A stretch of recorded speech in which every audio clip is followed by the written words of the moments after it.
Hai teman, selamat datang di channel Sekate New. Jangan lupa pada teman-teman untuk like, komen, dan subscribe supaya tidak ketinggalan update dari channel ini.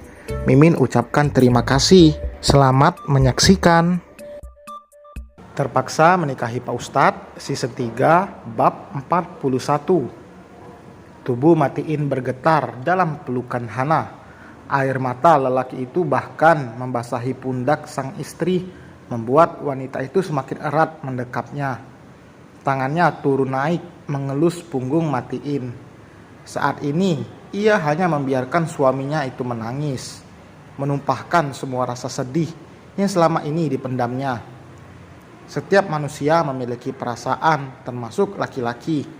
Kaum Adam memang jarang sekali menangis, tapi sekali ia mengeluarkan air mata, berarti ada luka yang begitu dalam di hatinya. Luka yang bertahun-tahun terus menganga, dan setiap kali diingatkan oleh masalahnya langsung meradang, hingga denyutan rasa sakit seolah menjalar ke seluruh tubuh. Pelukan itu terlepas, Hana menangkup rahang Matiin dan menghapus lembut sisa air mata di wajah suaminya itu. "Kamu gak sendirian, Mas. Aku di sini." Hana mencium kening Matiin dengan tetesan air mata yang langsung lolos dari pelupuk matanya. "Maaf karena Mas buat kamu menangis," sesal Matiin. Kini ia yang berganti untuk menyapu bersih air mata yang membasahi pipi Hana. Hana menggelengkan kepalanya. "Janji ya, jangan tahan rasa sakit sendiri. Berbagi sama aku." Bibir Matiin melengkung membentuk senyuman.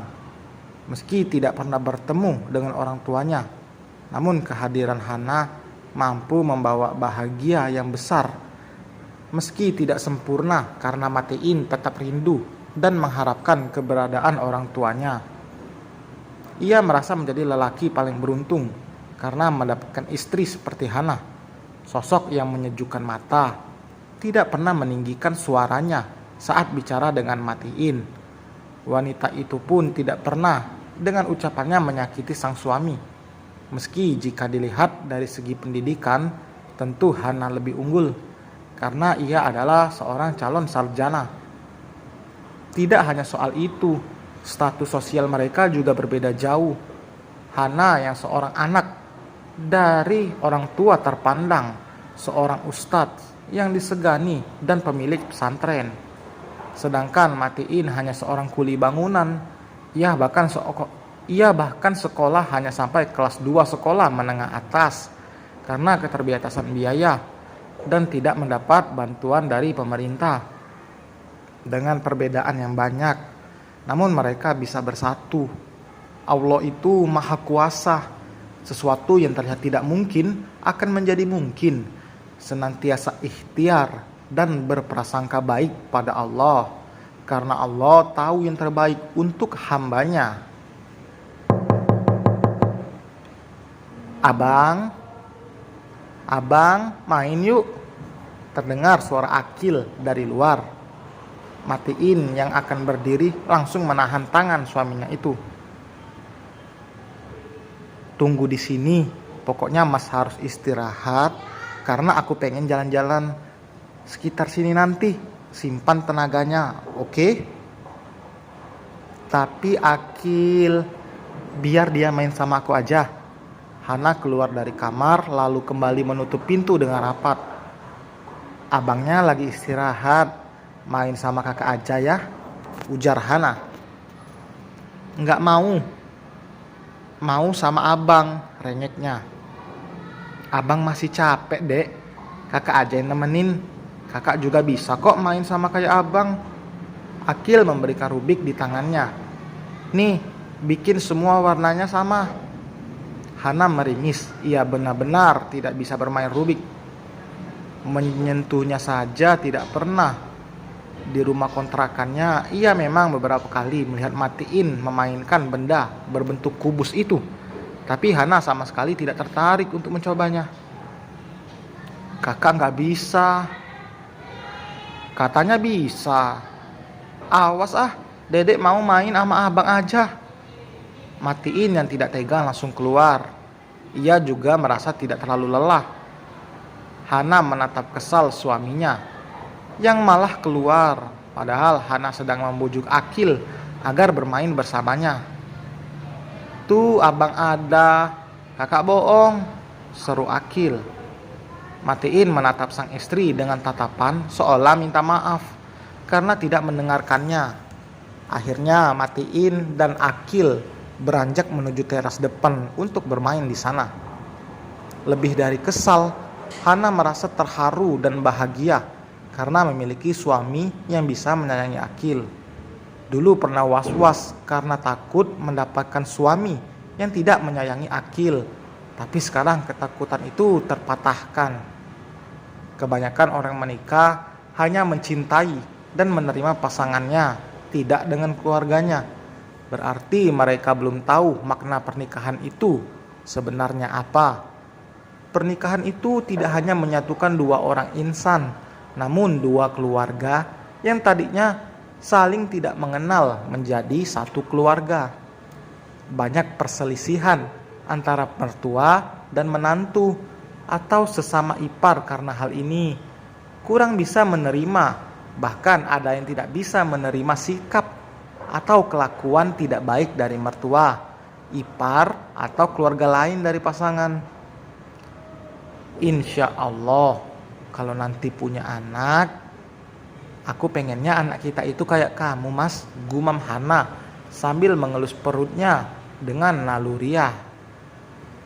Jika hanya melihat tampang, mungkin orang tidak akan mengira jika Matiin adalah seorang kuli bangunan. Meski hampir setiap hari kulitnya terbakar sinar mentari, namun warna kulit lelaki itu tidak terlalu gelap seperti orang-orang lainnya yang bekerja di bawah teriknya matahari. Kulitnya coklat dengan tubuh yang kekar, berotot, dan garis wajah yang tegas. Ditambah dengan tubuhnya yang tinggi semampai, membuat Matiin terlihat sempurna. Meski pada dasarnya tidak ada manusia yang sempurna. Ketampanan di dunia 50% milik Nabi Muhammad, 25% milik Nabi Yusuf alaihi salam, dan 25% dibagikan pada seluruh umat manusia. Jika Matiin yang hanya mendapatkan serpihannya saja setampan ini, maka setampan apa baginda Nabiullah Rasulullah Sallallahu Alaihi Wasallam? Bergandeng tangan bersama pasangan sambil menikmati udara sejuk di puncak adalah salah satu nikmat yang luar biasa. Ini cuacanya terik, tapi udaranya tetap sejuk ya, ujar Matiin. Siang gini emang sejuk, tapi nanti malam baru terasa dinginnya, jawab Hana. Kamu sering kesini? Hana menggelengkan kepalanya. Enggak terlalu. Biasa kalau Abi ada waktu senggang baru kita kesini. Mereka duduk di sebuah batu. Batu besar yang menghadap langsung ke arah pemandangan yang begitu indah dan menyejukkan mata, sambil berbincang dan sesekali bergurau. Dari tadi Matiin terus memperhatikan istrinya, membuat Hana merengut kesal. Bukan karena tidak suka, tapi karena merasa malu. Enggak capek dari tadi liatin aku? Tanyanya.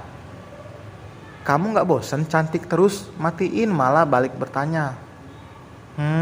Malah gombal lagi, sahut Hana dengan wajah merona.